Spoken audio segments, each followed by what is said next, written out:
राम राम मंडळी.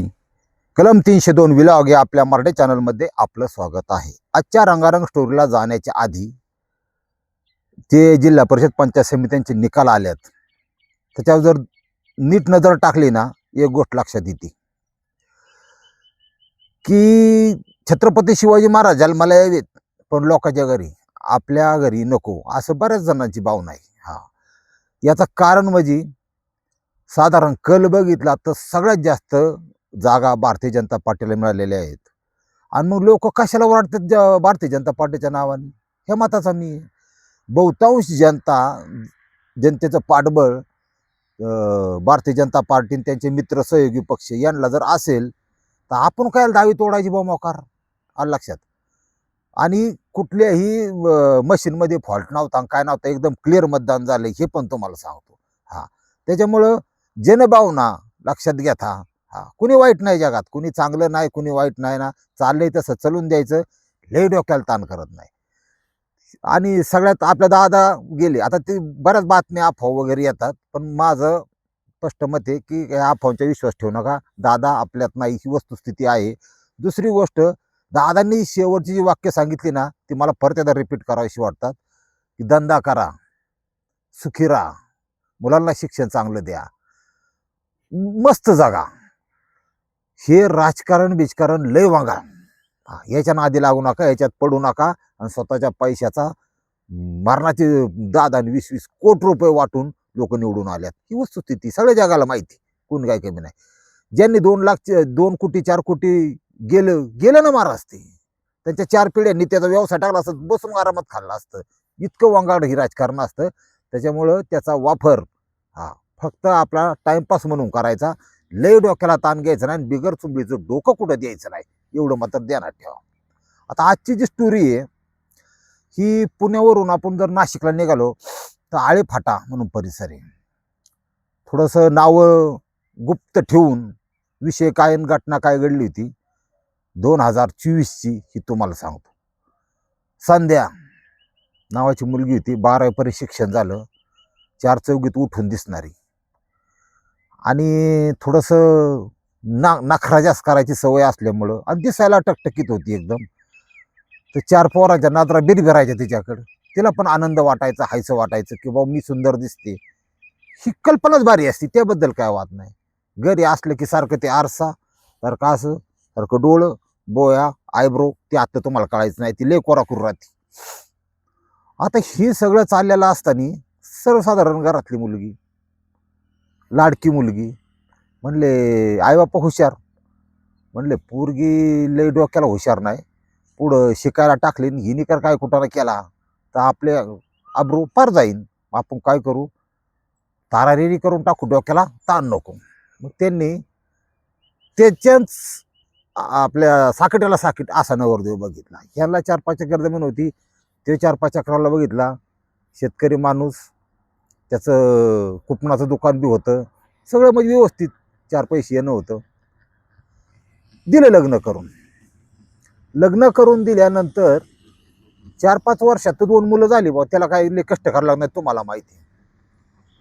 पण एखाद्याची जीवनशैली आरामी असती, आरामदायक असती, किंवा चरबी वाढते पोटावर, त्याची स्थूलपणा येतो, ही सर्व आमच्या सगळ्यांचे प्रॉब्लेम आहेत, लक्षात घ्या. एखादं कुटुंब बंगल्यात राहणारा असेल तरी बंगल्यात राहणारी लक्ष्मी सुखीच असन असं अजिबात नाही. ही दिली तिथं 2 मुलं झाली, मुलांचं ती व्यवस्थित करायची, पण त्यांच्या खाजगी आयुष्यामध्ये एक प्रॉब्लेम चालू झाला होता. आणि तो असा होता की नवऱ्यापासून तिची तृप्ती होत नव्हती, तिचं समाधान होत नव्हतं. आणि मी शेकडो वेळा हा विषय लोकांच्या पर्यंत पोहोचवण्याचा प्रयत्न करतोय की मुलं झाली म्हणजे स्त्री सुखी अशातला काय भाग नाही, की मुलं झाली प्रपंच झाला तुमचा अशातला काय भाग नाही. शारीरिक सुख पत्नी आपल्या स्वतःच्या पत्नीबरोबर घेत असताना, देत असताना, सुख द्यावे घ्यावे, ठीक आहे, त्याच्यात पुरुष जसा समाधानी होऊन बाजूला होतो तसा स्त्री होईलच असं नाही. तिचा अंतरात्मा, तिचं मन ज्या नवऱ्याला कळतं, ज्या पतीला कळतं, तो खरा पुरुष. त्यावर त्यांनी प्रयत्न केले पाहिजे, ह्या मताचा मी, आलं लक्षात. कीटकनाशकयुक्त भाजीपाला पहिल्यांदा सोडून द्यायचा. हा, आणि तुम्ही जर बाजारात गड्यानेच जावं, माझं तर म्हणणं असं आहे. बाजारात ती पिशवी मोकळी घेऊन एंट्री मारली ना, पहिल्यांदा काय घ्यायचं माहिती आहे का? बीट घ्यायचं, काकडी घ्यायची, गाजर घ्यायचं, तुमचं ते मुळा घ्यायचा. हे सॅलडचे पदार्थ आहेत आणि त्याच्यात असे घटक आहेत की ते घटक तुम्हाला शरीर संबंध करताना जे पाहिजे असतं, जी ताकद पाहिजे ते मिळवून देणार आहेत. लक्षात घ्या. ज्याच्यावर कचकटून औषधं मारली तर अशा भाजीपाला शक्यतो टाळायचा. हा, पूर्वीच्या काळी किडकी वांगी होती. किडकी वांगी असली तर वर्ष घ्या, किडक्या काढून बाकीचं खा. चांगली टकाटक चमचमीत वांगी घेऊ नका. ती वांगी जर घेतली ती जर पाण्यात टाकली तर त्याच्यात तवंग येतो, वर तवंग लालसर असा चॉकलेटी. ते तवंग काय तुम्ही चेक करा. ही कीटकनाशक आहेत. फार गॅस पॉयझन निघाल्यात आता तर. फ्लॉवर नाही खाल्ला तरी चालेल, मुलांना डब्यात तर फ्लॉवर अजिबात देऊ नका. हा, अशा काही गोष्टी सांभाळणं गरजेचं आहे. शेणचा प्रॉब्लेम यायला लागला. आणि शरीर संबंधाचा अजून एक विषय तुम्हाला सांगतो की दोन वेगवेगळी शरीर परमेश्वराने बनवलेली असं धरून चाला, किंवा निसर्गाने बनवलेलं असं धरून चाला.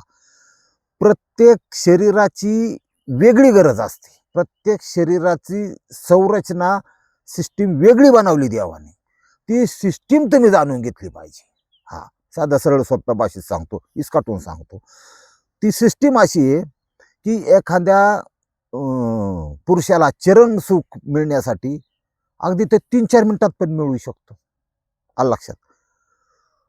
देवाने देताना स्त्रीचं बरोबर उलट केलं. 4-5 मिनिटं तर काहीच होत नाही. मग 4-5 मिनिटं तिला उत्तेजित व्हायला 10-12 मिनिटं लागतात. त्याच्यानंतर शरीर सुख झालं पाहिजे आणि त्याच्यानंतर 15-16 मिनिटांनी ती चरण सुख होते. ही जी फॅक्ट आहे, हे जे गणित आहे, ही बऱ्याच पुरुषांना कळत नाही, बऱ्याच नवऱ्याला कळत नाही. ते कळून घेतलं पाहिजे. कारण अशा बारीक सारीक गोष्टी जर तुम्हाला माहीत नसत्या तर याच्या पाठीमागे कुठंतरी गुन्हा दडलेला असतो. काही होतं. ह्या संध्याचा विषय असा झाला. आणि काय होतं, एखादी वाईट स्त्री नवरा मारीन, बाहेर लफडी करीन, लाख लफडी करीन, पण माझ्या शरीराची नेमकी गरज काय आहे ही कधी ती नवऱ्याला सांगत नाही. हे त्याच्यात मोठं दुर्दैव आहे महाराज. माझा प्रयत्न महाराष्ट्रामध्ये अनैतिक संबंधातून होणाऱ्या घटना, गुन्हेगारी कमी करण्यावर बरं आहे माझा. आणि त्यासाठी लोकांना सजग करणं, लोकांना सायन्स सांगू, विज्ञान समजून सांगणं ही काळाची गरज आहे. ते माहीत असलं पाहिजे प्रत्येकाला. हा, तर त्याच्यामुळं फोरप्लेचं महत्व हा हे अनन्यसाधारण आहे. ध्यानात ठेवा. जी वस्तू करायची ना ही सावकाश, हा, माणसाने ह्या बाबतीत अगदी आजगरासारखं राहिलं पाहिजे. एकदम सावकाश, गोनससारखं सायलेन्स चाललं पाहिजे. लक्षात घ्या. इथं नाग बनवून उपयोग नाही महाराज. हा, त्याच्यामुळं त्यालाही समाधान, तिलाही समाधान, डोक्याला ताण नाही ना. लेकरा बाळाचं शिक्षण करायचं, सुखी मस्त जगायचं, काय अडचण नाही. आता विषय असा आहे की ते त्याच्याहून म्हणजे सॅटिस्फाय किंवा तृप्त न झाल्यामुळं काय काहींचं मन असं विद्रोही स्वरूपाचं असतं की नाही भाऊ, नाही ना, ही माझ्या कामातच नाही, यापासून सुखी राहायचं. मग किरकिर, घरात बांधणं, किरकोळ गोष्टी बांधणं हे चालू होतं. ह्या संध्यांनी पण फुलमनात विचार केला की ही नकोच. आणि त्याला आता कायद्याचा आधार घेते, 498 टाकते, इठटी हिस्सा मागते. आणि त्याप्रमाणे त्यांनी केलं. सपोर्ट अर्थात आहे बापा, ते काय वेगळं सांगायची गरज नाही. दिला नवरा सोडून. आली ही घरी. 3-4 प्रकारच्या केसेस त्याच्यावर टाकल्या. ती जाम झालं पार. वकिलांना पैसा जायला, इकडे पैसा जायला लागला. कोर्टाने पोटगी मंजूर केली, 4100 रुपये. ती द्यायचा विचार. काय करणार आहे ते, पुरुष आहे ना, त्या संपला विषय. एवढ्या सगळ्या मानसिक टेन्शनमध्ये तो राहायला लागला. पण इकडं हिने सगळं केलं, पण हिला थोडं धाडस आलं संध्याला की आता शरीराची भूक भागवण्यासाठी ही देवान दिलेली भूक आहे. दिवसभर खाऊ नका बरं तुम्ही, उपास असले आपण खात नाही. आता शिवरात्री आली या, आपण काय काय कस काटून खातो, पण खाऊ नका. पोटात हाताडी कावळं वाढायला लागतात, हाताडी वळवळ करायला लागतात. काही कवायनं लय भूक लागली, खातोच माणूस. सेम शरीराची पोटाची भूक आहे, आणि जी पोटा खालची भूक आहे ती बी शरीराचीच भूक आहे. त्या भुकेची इच्छा गॅप पडला की तयार व्हायला लागली. मग आता ही काय भाजीपाला आहे काय तवा, कुठे बी काही मिळायला, ही तिला अवघड विषय, नाजूक विषय हो. मग अशा प्रकारे त्या संध्याच्या मनात आलं की आपण एखादा पंटर काटवावा. हे चाललंय जगात सगळीकडे, ध्यानात ठेवा.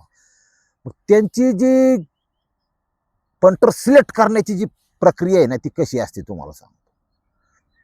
बऱ्याच वेळा थोडा पैसेवाला बघितला जातो, छान छोकीमध्ये राहणारा बघितला जातो, गॉगल फिगल ही तिच्यात बाह्य रूपावर जाते, एखाद्याशी अनैतिक संबंध प्रस्थापित करते, तिने केला पण तसा. पण त्या प्रकरणातून एक 7 ते 8 महिन्यानंतर तिची डायरेक्ट हत्या होते. त्या संध्याची डायरेक्ट हत्या होते. पोलीस त्यांचं काम परफेक्ट करतात. जे कोण पण अनैतिक संबंधातून की माझ्याबरोबर तुझ्याबरोबर नाही, ते सगळे असे लफडी असतात. तिची हत्या झाल्यानंतर पोलीस त्या गुन्हेगारांना, आता पण ते आतमध्येच आहेत, त्यांचं काम चोख बजावतात, त्याबद्दल काय वाद नाही. मग मला असं म्हणायचे की समजा असं झालं असतं तर काय फरक पडला असतो की आपल्या नवऱ्यालाच बोलतं करायचं, टाळी या हाताने वाजच नाही. तमाम माता भगिनीच्याकडून माझी अपेक्षा आहे की त्याला कोर्टात खेचण्यापेक्षा, त्याला ड्रामात घालण्यापेक्षा, त्याला काटा काढण्यापेक्षा थोडी चर्चा करा. शेवटी आपल्या पिंट्याचा बाप आहे, आपण लग्न केलंय, कुठंतरी ही विवाह संस्था टिकली पाहिजे हो. त्याला बोलतं करा. ती लय असं व्यवस्थित प्लेन मध्ये जगण्यात काय, माझ्या नवरा बायको एकत्र असते, समजा मी म्हणतो रानात घास कापत्यात, मका कापत्यात, गंदी गंदी बाते त्याची एकत्र करा. लक्षात घ्या, हे फार गरजेचं आहे काळाच्या दृष्टीने. ती बोललं पाहिजे सगळ्या विषयावर, आणि त्याच्यानंतर विचाराची देवाणघेवाण होते की बाबा कसा अँगल तुला आवडतो, कसा असा चर्चा करा. आपल्याला काही बाहेर जाऊन लफडी तर करायची नाही ना, कुठे एखाद्याचा रोग तर लागून घ्यायचा नाही ना. ही काळाची गरज आहे इथून पुढच्या काळात, लक्षात घ्या. फार भयंकर परिस्थिती व्हायला लागली या, आणि लग्न तुटण्याचं प्रमाण वाढायला लागले. दमच काढीत नाही कोण. शिंगरू लगेच बदल. ती लग्न गेलं कुचं खातं, नवरा गेला कुचं खात, समाज तर ती बोंदे खाऊन गेलेलं असतं, त्याचा काही विषय नाही. काय कोणाची कोणाला घेण देण नसतं. त्याच्यामुळं शे गोष्टी फोकस झाला पाहिजे होता. ही समाजातली गरज. आता मी थोडं येड्या भोकाचा युट्यूबर आहे, तुम्हाला सांगतो. म्हणजे कसा की समाजाची जमिनीची नाळ असलेला, पहिल्या भागापासून आजपर्यंत आपण खुर्चीवर कधी आयुष्यात बसलो नाही, जमिनीवर. जमिनीवर बसून तुमच्याशी चर्चा केली. काही कारणास्तव, माझ्या तब्येतीच्या कारणास्तव सध्या कॉन्टॅक्ट बंद आहे. मला पण फार इच्छा आहे, अजून 4-5 दिवस थांबा, आपण होईल सगळं व्यवस्थित. दुसरी गोष्ट अशी की समाजाच्या अटॅचमध्ये, फोनमध्ये राहिलं, रोज 60, 70, 80, 100 फोन घेऊन काही गोष्टी माझ्या लक्षात आल्या की कशावर फोकस आणि कशावर काम करणं गरजेचं आहे. हा अत्यंत नाजूक. सरकारी अधिकारी आहेत काही, इनशर्ट बिनशर्ट, लाख रुपये पगार, पण बायको घरी असमाधान आहे, त्यांचं पोट वाढलेलं, ही व्यायामाचा अभाव. अशा लोक बोलतात माझ्याशी, लोक भेटतात, आणि सगळ्यांची ओळख वगैरे मी गुप्त ठेवतो, सगळ्याला माहिती. मग मनात असं आलं की बाबा ह्याच्यात कुठंतरी 100 एक जणाचं काहीतरी होईल ना, भविष्यात हत्या होईल, काय होईल काय होईल, आपण इथं काहीतरी भरीव स्वरूपाचं काम करू शकतो, असं म्हणून मी ते औषध निर्मितीचा प्रयोग केला. लक्षात घ्या. आता काही कायदेशीर बाबी आणि काही त्या परवानगी असतात, त्या प्रोसेसमध्ये आहेत, लक्षात घ्या. पण आपल्याला जे काय करायचे सगळे व्यवस्थित करायचे. माझे जे सबस्क्रायबरमध्ये जर अशा प्रकारचं थोडंसं आतला प्रॉब्लेम असेल, पूर्ण गुप्तता राखून ते लक्षात, आपल्याला काय कुणाला नाव घ्यायचं नाही, पण त्यांचं समाधान करणं माझी जबाबदारी. आणि मी आहे तर, तुम्ही काळजी करू नका, मी आहे तुमच्या बरोबर, तुम्ही नका काळजी करू. फक्त विषय असा आहे की एखाद्या वनौषधीचा रिझल्ट येण्यासाठी 25-30 दिवस लागतात, ही तितकंच खरं आहे. शिकाय अशी तसली कामोत्तेजक गोळी नाही, तवा 2 मिनिटातच 3 मिनिटातच ओके कार्यक्रम, फाडफाड फाडफाड हृदय येईन, ती अटॅक बिटॅक येतात, बेकार काम ही. कोणा तुमच्या मरणाचं जगण्याचं कोणाला काय पडलंय मला सांगा बरं. जेवढं तुम्ही नॅचरल राहता ना, तेवढं सुखी राहता, जेवढं नॅचरल राहता ना तेच टिकतं. ही केमिकलच्या नादी लागल्यापेक्षा पूर्ण आयुर्वेदा विश्वास ठेवून या बाबतीतल्या ज्या वनस्पती आहेत, त्या वनस्पतींचा आता महिना घालवला मी जवळजवळ त्याच्यासाठी. पण लवकरच तुम्हाला तुमच्यापर्यंत ती पोहोचवतो, आणि याच्यातून, ह्या परिस्थितीतून अतिशय संयमाने, सावधपणे आपल्याला बाहेर निघायचंय. आणि तुमची सुखी, घरची लक्ष्मी सुखी, बस आपल्याला अजून काय पाहिजे. गरिबी फेरिबीने काय फरक पडत नाही तुम्हाला सांगतो. हा, 100 रुपयात पण बाजार करता येतो. स्वस्त स्वस्त ॲटम घ्यायचं जरा.